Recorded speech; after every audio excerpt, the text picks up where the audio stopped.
السلام عليكم ورحمة الله وبركاته. حبايب قلبي، عاملين ايه؟ يا رب كلكم تكونوا بخير وفي احسن حال. وانتوا بتشوفوا فيديو النهاردة هنعمل مع بعض السمك بطريقة حلوة وبسيطة جدا، بعيدة بقى عن الشوي وعن القلي. الطريقة دي سهلة وخفيفة وصحية جدا. كمان هنعمل رز الصيادية بطريقة المطاعم، حاجة سهلة وبسيطة وتحفة. جربوا الطريقة دي ان شاء الله هتعجبكم جدا. ما تنسوش تعملوا لايك وشير للفيديو لو عجبكم، وتشتركوا في القناة وتفعلوا الجرس على الكل عشان يوصلكم مني كل فيديو جديد. نقول بسم الله الرحمن الرحيم ونشوف الطريقة مع بعض. اول حاجة انا معايا حوالي كيلو وربع من السمك. طبعا السمك والكميات دي على حسب عدد افراد الاسرة بتاعتك، وغسلته كويس جدا. بعد كده بدأت اعمل فيه شرايح كده بالسكينة، وبعد كده هنقعه كده في شوية مية معاهم ملح ومعاهم ليمون. تمام، 5 دقايق كده. السمك مش بيتنقع كتير، يعني كفاية خالص 5 دقايق. تمام. بعد كده جبت المطحنة كده، دي المطحنة بتاعة الخلاط، ودي حلوة قوي للناس اللي ما عندهاش كبة ان هي تستخدمها. بستخدمها كده، بعمل فيها التتبيلة بتاعة السمك اللي هي التتبيلة التقليدية، اللي بيبقى فلفل او شطة ومعاهم طماطمية صغيرة ومعاهم كام فص كده من الثوم. بقفلها كده وبضربهم كويس جدا جدا في الخلاط بقى، لان دي المطحنة بتاعة الخلاط، من غير توابل ولا ملح ولا اي حاجة، لحد ما بيبقوا عاملين زي المعجون كده. انا بحب التتبيلة بتاعة السمك تكون ناعمة جدا، دي بتكون افضل حاجة للسمك، ومش عايزاها تبقى باينة قوي. تمام. ويقللوا التوم شوية عن اللي انا عاملاه، لان انا برضو زودت التوم شوية، ودي حاجة مش حلوة خالص. يعني بتخلي السمك كده طعمه برضو التوم قوي فيه او كده، ودي حاجة مش ظريفة. يعني الافضل ان طعم السمك هو اللي يكون طاغي عن طعم التوم. بعد كده بحط بس معلقة صغيرة من الخل، وممكن ما تحطوش خل خالص، لكن لازم نحط كمية كويسة من الليمون. انا بعد كده بنعصر عليه كده كمية كويسة من الليمون، يعني لكل سمكية كده حوالي 1 ليمونة. تمام. بحب طبعا الليمون بيكون كتير كده في السمك، بيكون حلو قوي.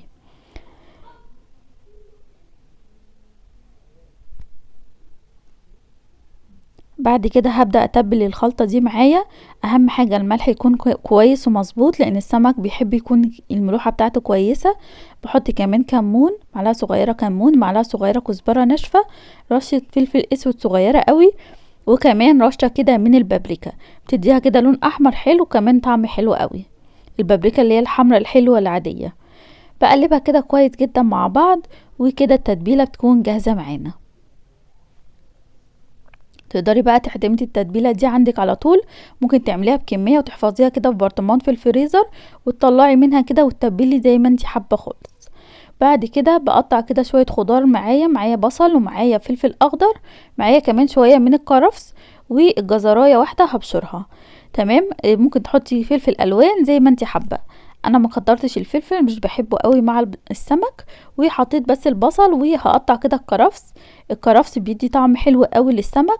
فلو انتم مجربتوهوش قبل كده انصحكم تجربوه، هيعجبكم جدا في اي نوع سمك. دخلوا في دايما فيه كرفس كده مفروم، ممكن كمان تفرموه مع الخلطة اللي عملناها في الاول. هاخد بقى الجزرايه وهبشرها كده بالمبشرة، لان طبعا الجزر بيحب البشر عن التقطيع. يعني بيكون كل ما بيكون مبشور ورفيع بيكون طعمه احلى. هبشرها بالشكل ده كده. وعلى فكرة معظم المطاعم بيستخدموا البصل والكرفس في السمك، عشان كده بتحسوا ان طعم السمك اللي بنجيبه من بره طعمه مختلف كده عن بتاع البيت، لان معظم الناس مش بتستخدم الكرفس، او ما عندهاش فكرة ان الكرفس بيستخدم في السمك. هبدأ كده افصص كده البصل كده عن بعضه، وبقلب كده كل الخضار مع بعض كويس جدا. بعد كده بجيب كده معلقة من التتبيلة اللي عملناها في الاول، وبقلبها كده مع الخضار كويس جدا.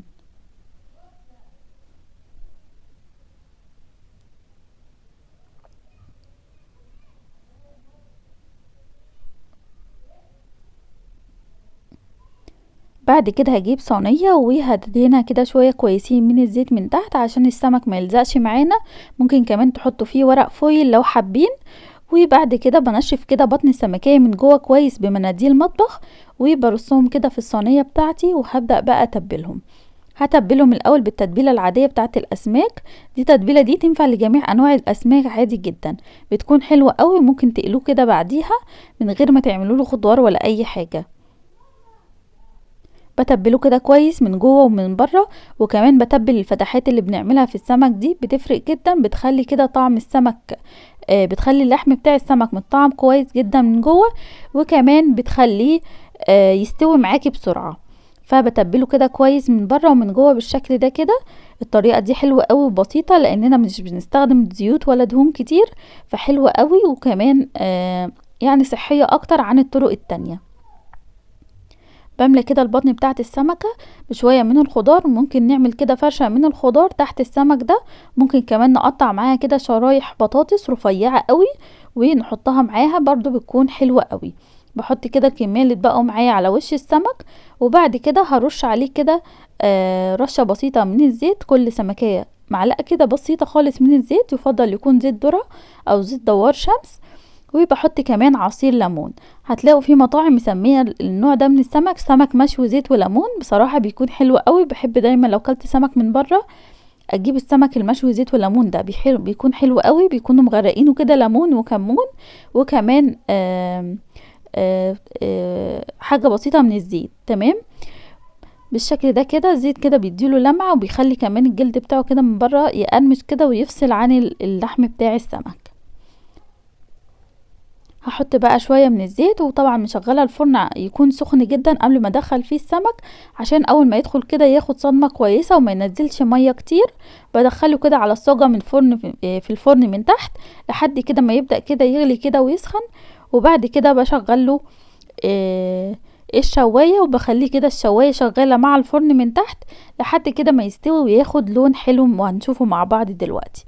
بعد كده هعمل رز الصيادية، ده سهل وبسيط وزي المطاعم بالظبط.